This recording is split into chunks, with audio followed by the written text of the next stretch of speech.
full offensive line crew was back at practice today. So Trent Williams, Aaron Banks, John Feliciano, Spencer Burford, Jalen Moore. Jalen Moore was dealing with the concussion. He's back. Trent Williams with his ankle. He's been playing through that. And Aaron Banks, most importantly, was a full go with his toe. Aside from the offensive line, Juwan Jennings and Raven McLeod were back in practice. So, and they didn't have a non-contact jersey, which means they were like a full go. And that's really important for Juwan Jennings because he's been out for over 2.5 weeks with that concussion. So I'm glad that he's feeling a little better. Now, I don't know what implications that has on this Rams game coming up, because it's gonna be the Ginger Bowl. It's gonna be Sam Darnold versus Carson Wentz. Kyle Shanahan pretty assertively said yesterday in his press conference that he didn't think that 2 bye weeks were good for anyone. He wanted his full team to kind of go into this week expecting to play the full game. I was gonna ask you about it. Steve Young made some comments on Brock Purdy because it was announced that Brock Purdy is going to be sitting and it's going to be Sam Darnold. Same thing on the Rams side. They announced first it's going to be Carson Wentz starting, not Matthew Stafford. I'm wondering if Kyle Shanahan secretly wanted to start Brock Purdy and maybe felt pressured by Sean McVay not playing his starting quarterback because he seemed pretty against it when he's talked about it. And Steve Young went on KNBR yesterday, and he was talking about Brock Purdy and about rest in general. He said that he was really concerned and that if he was Brock Purdy, he would not want to sit. If he was Kyle Shanahan, he would not want to sit them. He said, not only do you have to get into a mental mindset to play a game, but he said for every game you miss, it takes a good half to get up to speed. He reflected back on when the 49ers were off and rolling when he was the starting quarterback.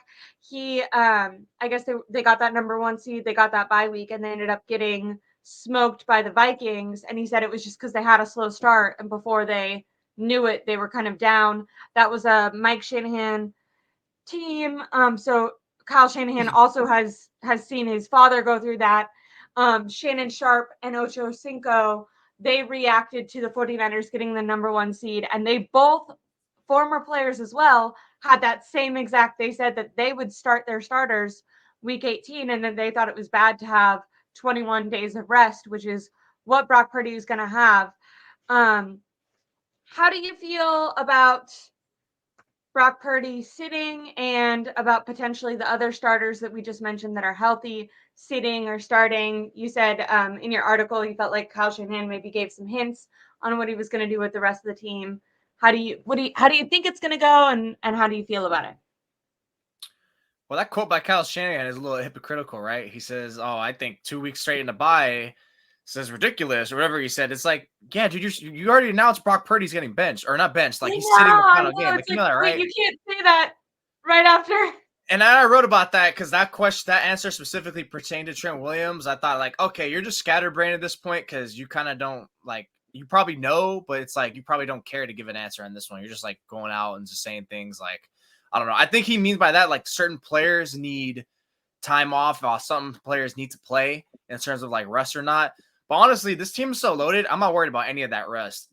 Which is funny because all the time, like growing up watching football, like you can name like all the teams who were always number 1 seeds or even 2 seeds that would rest their starters week 17. Because remember at the time it was week 17, not week 18. It's just like they come out flat, they can bounce. Like how many times did the Indianapolis Colts with Peyton Manning come out flat, or maybe like some Ravens teams would come out, the Bengal, any team that was always a 1 or 2 seed that wasn't the New England Patriots, right? They would always like get flamed out, or even the Chargers when they were good, the San Diego Chargers at the time. But honestly, I'm not too concerned because I think it's funny that we're looking at it like, okay, Stafford, like, yeah, it makes sense. He's older. He could be nursing a little injury, and it's like, yeah, that makes sense because he's a wily veteran. No one bats an eye. But Brock Purdy has to sit, and it's like, oh, the whole season's like, no, relax. Like, I think they'll be fine. This is not a team where it's not that big of a deal if they're going to be missing time like that because I think they're going to get up and be locked in. Maybe it'll be sluggish for like a start or two in terms of like drives, sure, but like to think it's going to leak out to longer than that kind of feels a little hyperbolic a little bit. So honestly, I'm not too worried. It's just really you gotta like really be selective of who you bench or who you sit for this game. Which of course Brock Purdy makes sense. Which to me already says, okay, you're not gonna start Trent Williams because you wouldn't throw out Brock Purdy out there with a backup left tackle.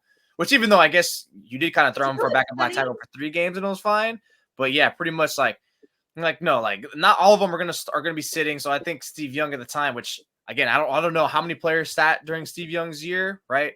Because I don't even know if I was alive for that, first of all. But yeah, I do get what he means because that I've seen that plenty of times growing up. But I think now it's like, the way everything's kind of catered to offenses and stuff like that, like it's kind of like bends to the will where instead of them being slow for like a quarter or a half, it'll probably be like slow for maybe a drive or two. But yeah, I don't think it's gonna be too much of a big deal, to be honest. The weird thing is, before Kyle Shanahan's press conference yesterday, I assumed that Trent Williams would kind of be more of a lock to sit and that Brock Purdy might go. And my concern was like, hey, we shouldn't put Brock Purdy out there if you're going to sit Trent Williams. I thought it was weird because Kyle Shanahan was asked directly about Trent and was like, no, it's not good for even him to sit. When you think about the bye week, I guess it's less time. But the whole team came out way more revitalized earlier in the regular season when they had that one off week. Now you're thinking they're recovering from injury. They're going through practice as if it's normal. I do know they said Sam Darnold got the majority of the reps today, but yesterday they split reps. But yeah, that right there is why I'm not worried because he puts an emphasis on practice and go back to what he always says about like the preseason, right? Like Kyle kind of hates the preseason. He says he only likes it in terms of watching like the backups, right? Someone to make the team. He doesn't care about the starters. The starters he always says he puts more on practice, yeah, and even joint practices, right? So to me, it's like he's not necessarily. And you said like Brock Purdy is going to be resting for 21 days. Like, I mean, he's going to be resting for 3 games or 3 game weeks, but he's not going to be resting. He's going to be out there. Even during their bye week, I doubt he's going to tell them, all right, take the week off. They'll probably do an extra day off. Like they won't have to come in on a Monday or Tuesday, but it won't be like a regular bye week where it's like, hey, don't do anything. We won't see you for the rest of the week. Go back home. It's most likely going to be just a day or 2 where like we're resting, but most likely everything is just going to be like film study, game planning, and everything like practice. So, because even then, if I recall in 2019 when they took a bye, like, and that was when I was actually, when they took a bye, and that was when I was actually on site to be covering the 49ers like that. They had 3 practices that week. I'm pretty sure they had 3 practices that week. So yeah, they had 2 days off and 3 practice, which is great. Which 2 days off, which equals what? 4 days off in a row: Saturday, Sunday, Monday, Tuesday. That's freaking everything. Which I'm not even sure if they did that consecutively because I think Kyle's not a big consecutive rest guy like that. But yeah, they did practice. I remember like 3 times that week. So yeah, you're still in rhythm. You're not taking your foot off the gas pedal. It's just, you're not exposing yourself to a meaningless game because that's what it is. This game next week or in 2 days or 3 days from now. It's just a preseason game.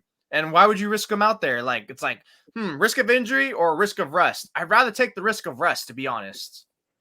For sure. Because I think you are right when you talk about that. Like, no matter what they cannot have happen is Trent will, like, I know it's not the same as a preseason game, but I think this is the strategy that Sean McVay usually follows. And what Kyle Shanahan cannot have happen is him debating that rest versus rest. Rest debate. There we go. And week 18 against a backup tackle or a bunch of backup defensive linemen who's trying to make a name for himself because the Rams already put out Aaron Donald is sitting. They're not just sitting Matthew Stafford. They're sitting Cooper Kupp. They're sitting all of their guys. Smart. So those are backups who are coming in. They're fighting for a spot in the league. They're going to go 100%. They're not taking this game as like a willy-nilly game. So if freaking Trent Williams is on the ground week 18, Kyle Shanahan there's going to be a fire under that. A lot of weird things happen on that offensive line, like dude falling on the back of his ankle, back of his knee or something. Like you just don't know. Weird things happen like that. It's common in the trenches. It's just not all the time they're coming up gimpy. So it's like, so I'm wondering if he does play, what does he do? Like, you do that for like a couple series just so like you hope you milk it. And that way, like you have your backup get out there for like 80% of the game instead of like 100%.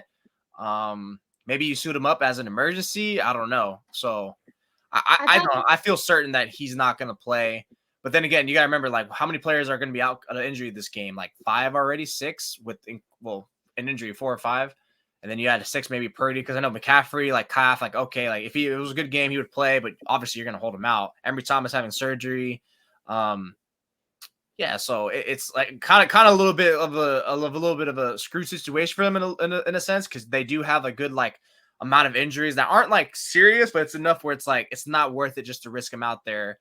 Like, hey, someone has something minor that could develop into something worse, but we're not gonna rest, a key starter for this guy when it's like he definitely needs to sit out this one.